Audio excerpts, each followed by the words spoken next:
Hello everyone, সবাইকে জানাই শুভ সন্ধ্যা। দেখো, ছিল কালী পুজোর পরের দিন। হচ্ছে যে আমরা গেছিলাম আশ্রমে এই প্রদীপ দিতে। আশ্রম, তারপরে হচ্ছে যে খাঁটি বাবাতলা, আর হচ্ছে যে সব মন্দিরে মন্দিরে আমরা প্রদীপ দিই আর মোমবাতি ধূপকাঠি এগুলো জ্বালিয়ে ঠাকুরের কাছে দিয়ে। এদিকটা কীর্তন হচ্ছিল, এই যে এখানেও সবাই দিচ্ছিল, সবাই বসে আছে, কীর্তন হচ্ছে। আর এদিকটা অনেকে এসেছিল সেই দিনে, কালী পুজোর পরের দিন এখানে এসে হচ্ছে যে সকলে দেয়। এই দেখো আশ্রমের তুলসী মন্দির, এখানেও দিয়ে দিলাম।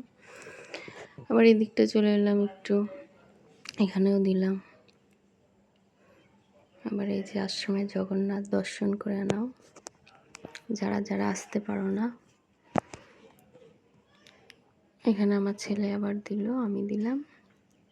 তারপরে এই সাইডটায় আবার আমরা যাচ্ছি, যেতে যেতে হচ্ছে যে দেখিয়ে দিই তোমাদের দৃশ্যটা, তোমরা দেখো, ভালো লাগবে। এই যে খাঁটি বাবাতলায় চলে এসেছি, এখানেও দিলাম একটা করে প্রদীপ আর ধূপকাঠি কাঁঠালের পাতার ওপরে।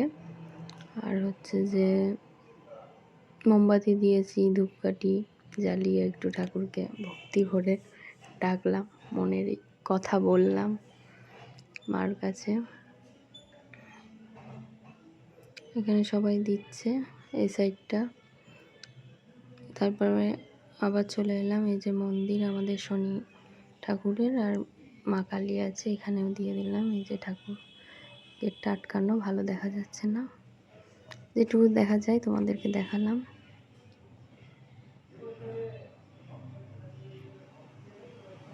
কেমন লাগছে অবশ্যই জানিও। আর আমাদের এখানে এটা নিয়ম, কাঁঠালের পাতার ওপরে প্রদীপ দেয়, সকলে এরকমভাবেই দেয়। আর হচ্ছে তার সাথে মোমবাতি ধূপকাঠি জ্বালিয়ে সব ঠাকুরের কাছে আর মণ্ডপেও হচ্ছে যে দেওয়া হয়। এই যে আমার ছেলে দিচ্ছে, মন ভরে দিচ্ছে, পাচ্ছে তো না, ফেলে টেলে একাকার করছে, দিয়ে হচ্ছে না মা দেখো করছে।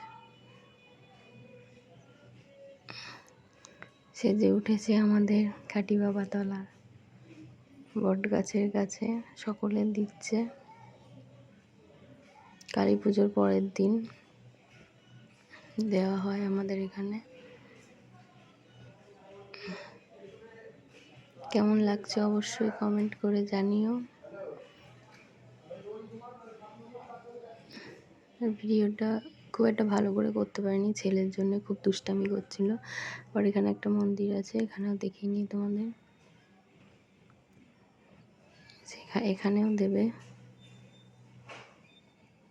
আগে আগে যাচ্ছে দেবে বলে।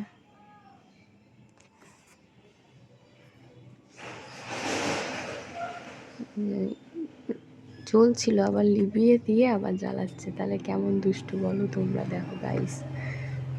এই যে তারপরে তো শেষ পর্যন্ত পারবে না, আমাকেই দিতে হবে। অনেকক্ষণ ধরে চেষ্টা করছে, তাও পাচ্ছে না। তারপরে মা দেখো তো হচ্ছে না, তারপরে সে আমাকেই দিতে হলো। এই যে আবার একবার লিবাচ্ছে, একবার জ্বালাচ্ছে, পাচ্ছে তো না। এই যে আমার হাতে দিয়ে দিল, এখন তুমি জ্বালাও মা। লাস্ট পর্যন্ত আমি জ্বালালাম। কেমন লাগলো অবশ্যই ভিডিওটা কমেন্ট করে জানিও, ভালো লাগে লাইক কমেন্ট শেয়ার করে দিও। টাটা।